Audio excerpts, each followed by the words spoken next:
આચાર્ય પદ સ્થાપનને પણ 200 વર્ષ પૂર્ણ થાય છે.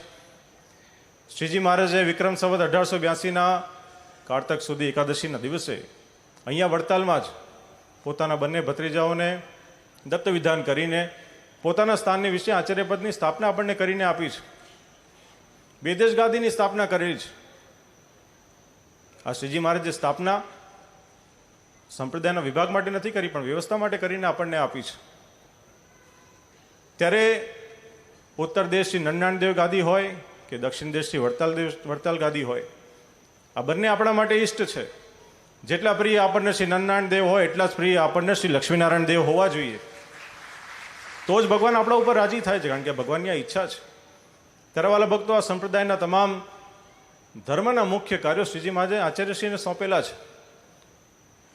હમણાં ભક્તિ પ્રકાશદાસજી સ્વામીએ એમના વક્તવ્યમાં બતાવ્યું, શિક્ષાપત્રીમાં શ્રીજી મહારાજે આપણને કીધું છે કે આચાર્યણૈવ દત્તમ યદ યચ્છ તેન પ્રતિષ્ઠિતમ કૃષ્ણ સ્વરૂપમ તત્સેવ્યમ વંદ્યમેવે તરતુ યત. કે ધર્મવંશના આચાર્ય હોય એમને જે ભગવાન શ્રી કૃષ્ણની પ્રતિમાની પ્રતિષ્ઠા આપણને કરીને આપી હોય, અથવા તો જે ભગવાનનું સ્વરૂપ આપણને પ્રસાદીને કરીને આપ્યું હોય, તે જ સેવા યોગ્ય છે. તે જ પ્રમાણે આગના શ્લોકમાં શ્રીજી મહારાજે આપણને કીધું કે મદાશ્રિતાનામ સર્વેશામ ધર્મરક્ષણ હેત્વે ગુરુત્વે સ્થાપિતાભ્યામ ચ તાભ્યામ દીક્ષા મુમુક્ષવ. કે અમારા આશ્રિત સર્વે ભક્તોના ધર્મની રક્ષા કરવાને માટે અમે આચાર્ય પદની સ્થાપના કરીને આપી છે, અને એમના થકી જ દીક્ષા પ્રાપ્ત થાય છે. એ પછી સંતોની મહાદીક્ષા હોય કે પછી હરિભક્તોની સામાન્ય દીક્ષા હોય, એ આચાર્ય મહારાજના દ્વારા જ આપણને પ્રાપ્ત થાય છે. ત્યારે આવું દિવ્ય પદ આપણને પ્રાપ્ત થયું છે. આદિ આચાર્ય પરમ પૂજ્ય ધર્મ ધુરંધર 1008 શ્રી રઘુવીરજી મહારાજથી લઈને વર્તમાન આચાર્ય મહારાજ 1008 શ્રી રાકેશ પ્રસાદજી મહારાજ સુધી કુલ 9 આચાર્ય મહારાજ થઈ ગયા.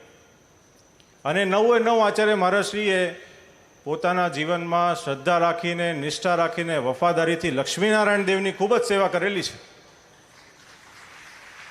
આ 9 આચાર્ય મહારાજશ્રીના દ્વારા લક્ષ્મીનારાયણ દેવનો જય જયકાર થયો છે.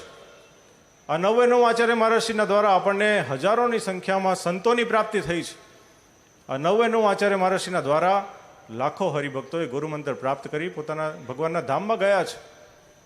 આ 9 આચાર્ય મહારાજશ્રીના દ્વારા આપણને અનેક મંદિરો પ્રાપ્ત થયા છે, જેના કારણે આજે આપણે સત્સંગમાં ટકી રહ્યા છે.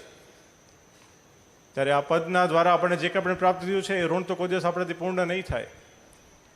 પરંતુ ભગવાનની જે આજ્ઞા છે કે ધર્મવંશના આચાર્ય આપણને જે આજ્ઞા કરી પ્રમાણે આપણે વર્તીશું તો અવશ્યપણે શ્રીજી મહારાજ આપણા ઉપર રાજી થશે. કારણ કે આ પદને વિશે શ્રીજી મહારાજ રહ્યા છે.